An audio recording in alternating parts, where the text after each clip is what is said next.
E o rito de passagem, ele traz isso. Então, o que vai ser esse ritual? O que vai ser essa cereja do bolo? Vai ser enquanto eu, inteira comigo, deixando para trás a criança, estou disposta e disponível, então, para formar uma nova história.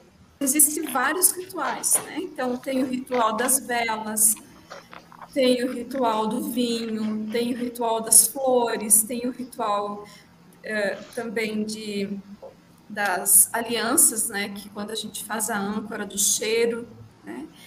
A gente sabe que vários rituais existem e a gente consegue olhar sistemicamente para esses rituais.